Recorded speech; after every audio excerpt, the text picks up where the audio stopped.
अस्सलाम वालेकुम। प्रोग्राम सवाल है जवाब के साथ मैं हूं यासिर हनीफ। नाज़रीन, आप सबको खुशामदीद कहते हैं और आज हम आप सबकी सेहत के बारे में बात करने जा रहे हैं। कुछ ऐसे डिसऑर्डर्स होते हैं जिनका ताल्लुक हमारी जेनेटिकली भी होता है या इन्वायरमेंट की तरफ से भी आते हैं, लेकिन वो हमारी ज़िंदगी के अंदर बहुत गहरा असर डालते हैं। एक डिसऑर्डर है, एक डिजीज़ है ऑटिज़म, जिसके बारे में आज हम बात करने जा रहे हैं।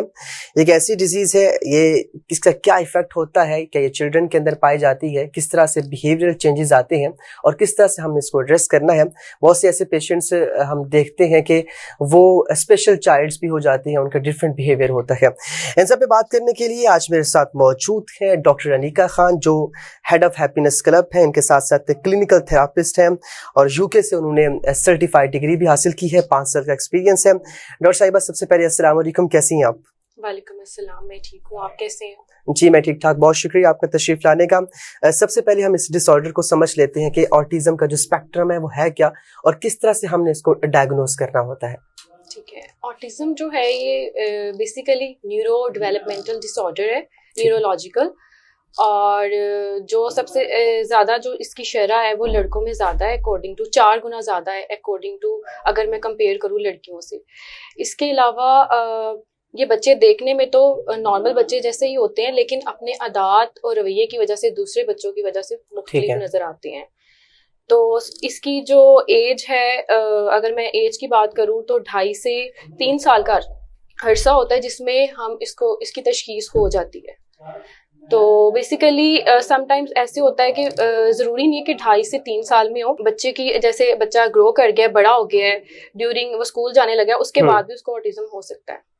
अच्छा, ये जेनेटिकली एक डिसऑर्डर है या ये बाद में क्यों अपीयर होता है?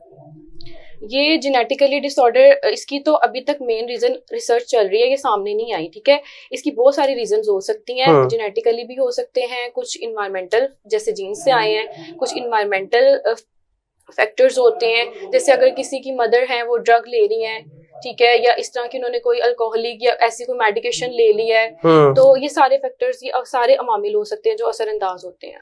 ठीक हो गया। अच्छा, इसके अंदर जो पेशेंट है ऑटिज्म का, उसका बिहेवियरल चेंज कैसे आता है, वो बाकी बच्चों से किस तरह से डिफरेंट बिहेव करता है? फॉर एग्जांपल, अब किसी फैमिली में ऐसा बच्चा हो, किस तरह हमने एड्रेस करना है, किस तरह देखना है?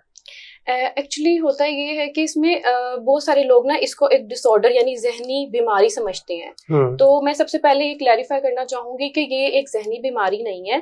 ठीक है, बेसिकली होता ये कि इसमें हमारे ब्रेन की जो फंक्शनिंग होती है, बच्चे का जो ब्रेन होता है उसकी फंक्शनैलिटी जो होती है वो डिफरेंट तरीके से काम कर रही होती है। बिल्कुल, ठीक है। तो पेरेंट्स को इस चीज की अवेयरनेस नहीं होती, जैसे बच्चा इसमें डिफरेंट उसकी, अगर मैं सिम्टम्स की बात करूं तो उसमें बच्चा जैसे रेपिटेटिव मूवमेंट्स होती हैं, उसको अपनी लाइफ में जो है, ये बच्चे जो है बिल्कुल भी तब्दीली इनको पसंद नहीं होती। सोशल इंटरेक्शन इनकी बहुत ज्यादा खराब होती है। सोशल कम्युनिकेशन की अगर मैं बात करूं तो ये बच्चे बिल्कुल भी दूसरे बच्चों के साथ खेल नहीं रहे होते। तो पेरेंट्स ये देखकर परेशान हो रहे होते हैं कि ये हमारे बच्चे बाकी तो इस तरह के नहीं, ये इस तरह क्यों बिहेव कर रहा है। सबसे पहले तो उनमें एक्सेप्टेंस ही नहीं होती। तो उसके बाद जब वो डिफरेंट बिहेव कर रहा होता है, फिर उनको कहीं पता चलता है कि मेरे बच्चे को तो ऑटिज्म है, उसके बाद भी कुछ लोग एक्सेप्ट नहीं कर रहे होते। अच्छा, मैं इसको आसान अल्फाज में कह सकता हूँ कि चिड़चिड़ापन आ जाता है, बात बात पे गुस्सा करते हैं, लड़ते हैं बच्चे। ऐसा ही है, उनमें चिड़चिड़ापन, गुस्सा करना, टेंट्रम शो करना, बाइटिंग करना, ये सारा कुछ। और इसके अलावा बहुत सारी इसकी जैसे स्पीच डिले होता है, कम्युनिकेशन का मसला होता है, सोशल इंटरेक्शन नहीं कर रहे होते, पंखे की तरफ देख रहे हैं, एक चीज जो उनको पसंद है, एक टॉय से खेल रहे हैं, उनको तरतीब मतलब कोई भी आप चेंज करोगे तो आगे से वो एग्रेशन शो करेंगे। ओके। अच्छा, इसकी मेडिकेशंस की तरफ चलती हैं क्या? इसके ट्रीटमेंट के अंदर मेडिकेशंस यूज करते हैं या डिफरेंट थेरापीज का इस्तेमाल करते हैं? आप तो इन चीजों को एड्रेस भी करती हैं। जी बिल्कुल, इसमें 2 तरीकों से ट्रीटमेंट होता है, एक मेडिकेशन और एक साइकोथेरेपी। ठीक है। अच्छा, मेडिकेशन पहले तो हम फर्स्टली रिकमेंड नहीं करते, क्योंकि अगर बहुत ज्यादा हम बात करूँ उसकी सिवियरिटी लेवल की, अगर उसका severity level mild to moderate है तो बच्चा जो है हम उसको साइकोथेरेपी देते हैं। उसकी बिहेवियर प्रॉब्लम्स, उसकी सिम्टम्स के अकॉर्डिंग हमने ट्रीटमेंट देना होता है ना।